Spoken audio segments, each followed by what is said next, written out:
नमस्कार दोस्तों, आज हम कंपेयर करने वाले दो बहुत ही बढ़िया प्रोसेसर को, जो कि Ryzen 7 6800H प्रोसेसर, उसके साथ Intel i5 12 जनरेशन जिसका वेरिएंट है 12450H। जो Ryzen 7 6800H प्रोसेसर है वो आपको 80 से लेकर 1 लाख के अंदर के लैपटॉप में देखने को मिल जाएंगे, जैसे कि Asus ROG Strix and Asus TUF Gaming A15।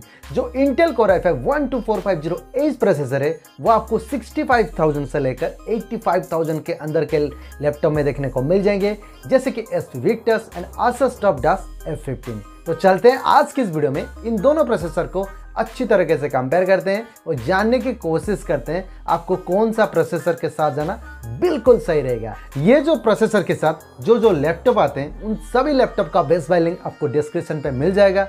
अगर आप मुझे सपोर्ट करना चाहते हो तो प्लीज उसी लिंक से जरूर खरीदना। तो वीडियो में आगे बढ़ने से पहले अगर आप इस चैनल पे नए हो तो सब्सक्राइब कीजिए। सब्सक्राइब करने के साथ बगल में जो बेल आइकन है उसे जोर से दबा दीजिए। ओके, चलते हैं with wasting any time, let's start the video. Hi, this is Divyajyoti, you watching my channel DTechie।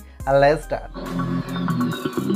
पहले स्टार्ट करते हैं रिलीज डेट से। दोनों ही प्रोसेसर रिलीज हुआ है 4 जनवरी 2022 को। सो रिलीज डेट के मामले में दोनों ही प्रोसेसर नया प्रोसेसर है। कोर्स एंड आर्किटेक्चर के बारे में, Ryzen प्रोसेसर पर आपको 64 bit Gen 3 plus architecture based एक ऑक्टा कोर CPU देखने को मिल जाते हैं। अगर हम इंटेल प्रोसेसर के बारे में बात करें, वहां पर आपको 64 bit Alder Edge architecture based एक ऑक्टा कोर CPU देखने को मिल जाते हैं, जिसमें आपको performance core 4 and efficiency core 4 देखने को मिलता है। तो यहाँ पर देखें तो Ryzen प्रोसेसर पर आपको परफॉर्मेंस एंड टास्क डिस्ट्रीब्यूशन के लिए 8 कोर्स देखने को मिल जाते हैं। अगर हम इंटेल प्रोसेसर के बारे में बात करें, वहां पर आपको बहुत ही हैवी टास्क के लिए 4 कोर्स एंड हल्का फुल्का टास्क के लिए 4 कोर्स देखने को मिल जाते हैं। तो ओवरऑल यहाँ पर कोर्स एंड आर्किटेक्चर के बारे में बात करें तो दोनों प्रोसेसर पर आपको 8 कोर्स देखने को मिल जाते हैं। सो कोर्स एंड आर्किटेक्चर के मामले में दोनों प्रोसेसर लगभग एक जैसे हैं। थ्रेड्स के बारे में, Ryzen प्रोसेसर पर आपको 16 थ्रेड्स देखने को मिल जाएंगे। अगर हम इंटेल प्रोसेसर के बारे में बात करें, वहां पर आपको 12 थ्रेड्स देखने को मिल जाएंगे, जिसमें आपको परफॉर्मेंस कोर पे 8 थ्रेड्स एंड एफिशिएंसी कोर पे 4 थ्रेड्स देखने को मिल जाते हैं। तो यहाँ पर देखें तो Ryzen प्रोसेसर पर आपको ज्यादा थ्रेड्स देखने को मिल जाते हैं। इसके कारण यहाँ पर जो परफॉर्मेंस एंड मल्टीटास्किंग मिलेगा बहुत ही धांसू देखने को मिल जाएगा।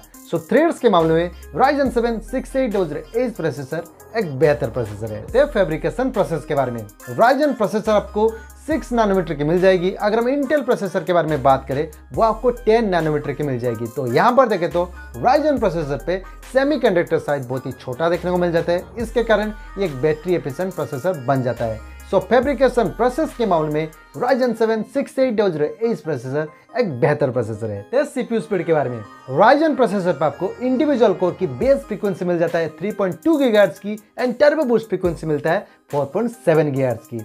अगर हम इंटेल प्रोसेसर के बारे में बात करें, वहां पर आपको परफॉर्मेंस कोर पे बेस फ्रीक्वेंसी मिल जाता है 2 गीगाहर्ट्ज की एंड टर्बो बूस्ट फ्रीक्वेंसी मिल जाता है 4.4 गीगाहर्ट्ज की। अगर हम एफिशिएंसी कोर के बारे में बात करें, वहां पर आपको बेस फ्रीक्वेंसी मिलता है 1.5 गीगाहर्ट्ज की एंड टर्बो बूस्ट फ्रीक्वेंसी मिल जाता है 3.3 गीगाहर्ट्ज की। तो यहाँ पर देखें तो base frequency and turbo boost frequency आपको Ryzen 7 6800H प्रोसेसर पे बेहतर देखने को मिल जाते हैं। इसके कारण यहाँ पर जो परफॉर्मेंस मिलेगा बहुत ही अच्छी खासी देखने को मिल जाएगा।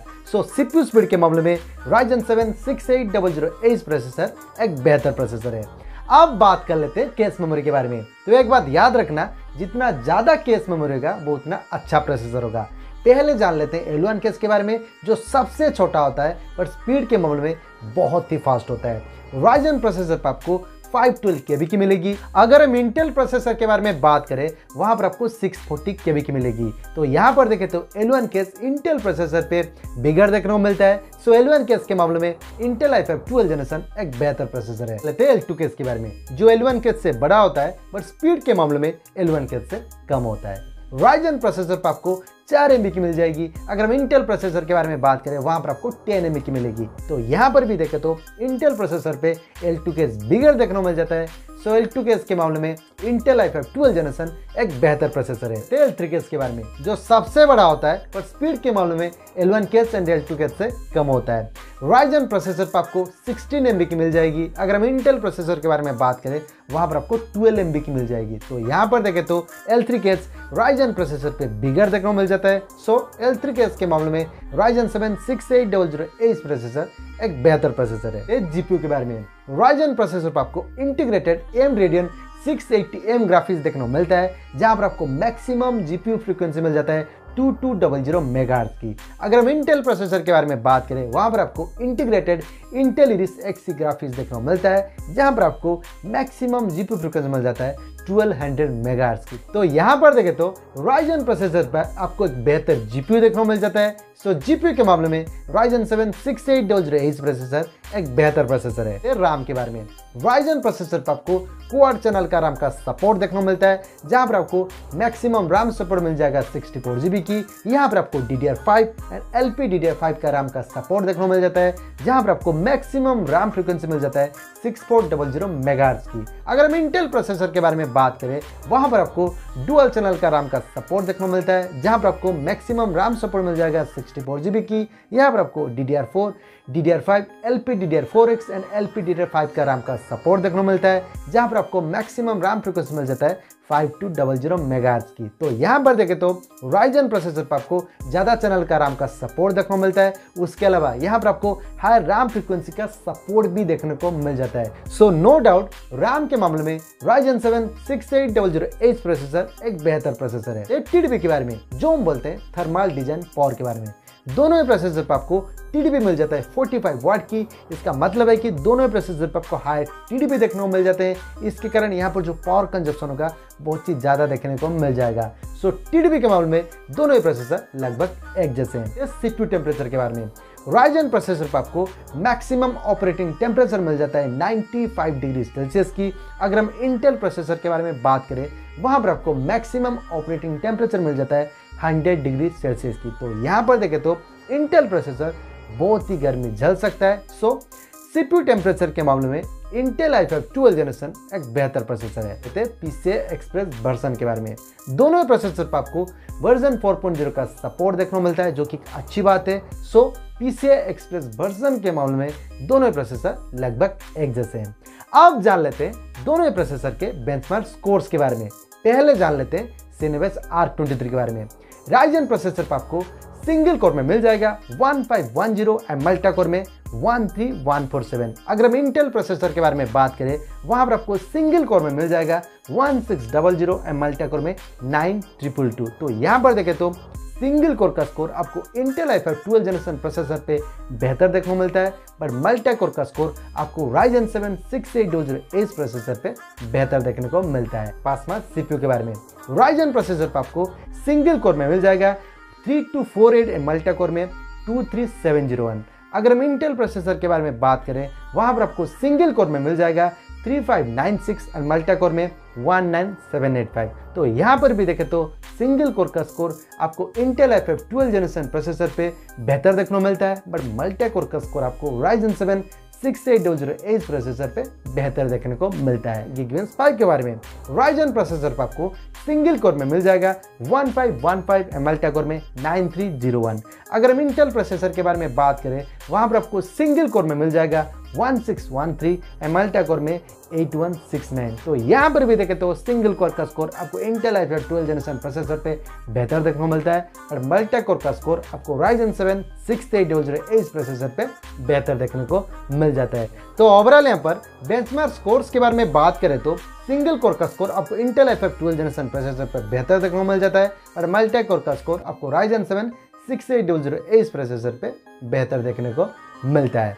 तो ये रहा complete comparison between Ryzen 7 6800H processor उसके साथ इंटेल i5 12 जनरेशन जिसका वेरिएंट है 12450H। अब जान लेते हैं दोनों प्रोसेसर के प्रोस के बारे में। पहले जान लेते हैं Ryzen 7 6800H प्रोसेसर के प्रोस के बारे में। पहले तो ये एक नया रिलीज हुआ प्रोसेसर है, उसके बाद यहाँ पर आपको ज़्यादा थ्रेड्स देखने को मिल जाते हैं, उसके बाद यहाँ पर आपको फास्टर CPU स्पीड देखने को मिल जाता है, हायर टर्बो क्लॉक फ्रीक्वेंसी भी देखने को मिलता है, उसके बाद यहाँ पर आपको L3 केस बिगर देखने को मिल जाता है, पावरफुल इंटीग्रेटेड GPU देखने को मिल जाता है, यहाँ पर आपको ज़्यादा चैनल का RAM का सपोर्ट देखने को मिल जाता है, यहाँ पर आपको हायर फ्रीक्वेंसी का RAM का सपोर्ट भी देखने को मिल जाता है, उसके बाद यहाँ पर आपको लेटेस्ट जनरेशन का PCI का सपोर्ट देखने को मिल जाता है, एंड एट लास्ट यहाँ पर आपको मल्टा कोर का स्कोर बेहतर देखने को मिलता है। अगर हम बात करें इंटेल i5 12 जनरेशन के प्रोस के बारे में, ये भी एक नया रिलीज हुआ प्रोसेसर है। उसके बाद यहाँ पर आपको लेटेस्ट जनरेशन का PCI का सपोर्ट देखने को मिलता है। उसके बाद यहाँ पर आपको L1 L2 के बिगर देखने को मिल जाता है। उसके बाद हायर CPU टेम्परेचर भी देखने को मिल जाता है।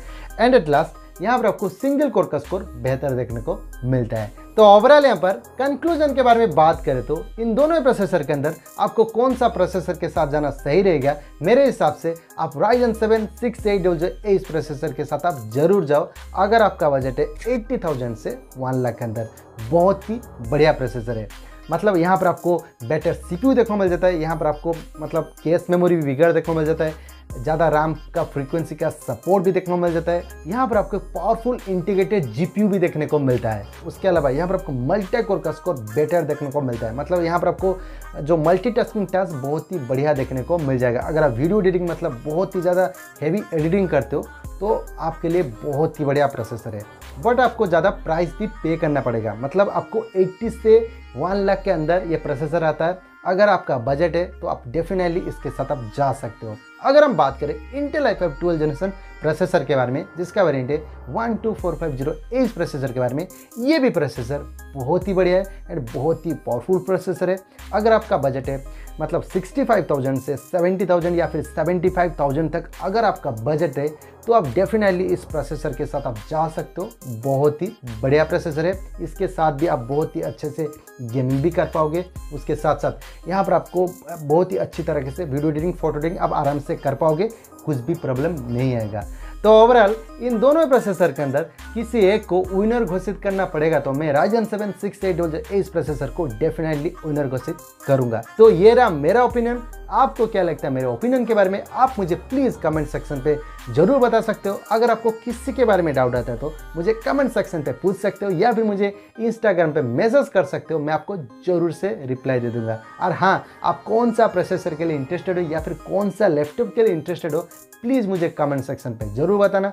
अगर आपको कोई भी एक लैपटॉप पसंद आता है तो मतलब इसी प्रोसेसर के साथ जो लैपटॉप आता है डिस्क्रिप्शन पे, मतलब बहुत ही अच्छा लैपटॉप मैंने डिस्क्रिप्शन पे दे दिया हूँ, काइंडली उसी लिंक से जाकर जरूर खरीदना है। तो चलते हैं, वीडियो को यहीं पर खत्म करते हैं। अगर आपको वीडियो अच्छी लगी तो लाइक कीजिए, शेयर कीजिए, सब्सक्राइब कीजिए। सब्सक्राइब करने के साथ बगल में जो बेल आइकन है उसे जरूर दबा देना, क्योंकि फ्यूचर में अगर कुछ अपडेट आता है तो आपके पास जरूर नोटिफिकेशन आ जाएगा। तो चलते हैं, थैंक यू, बाय बाय, जय हिंद, वंदे मातरम।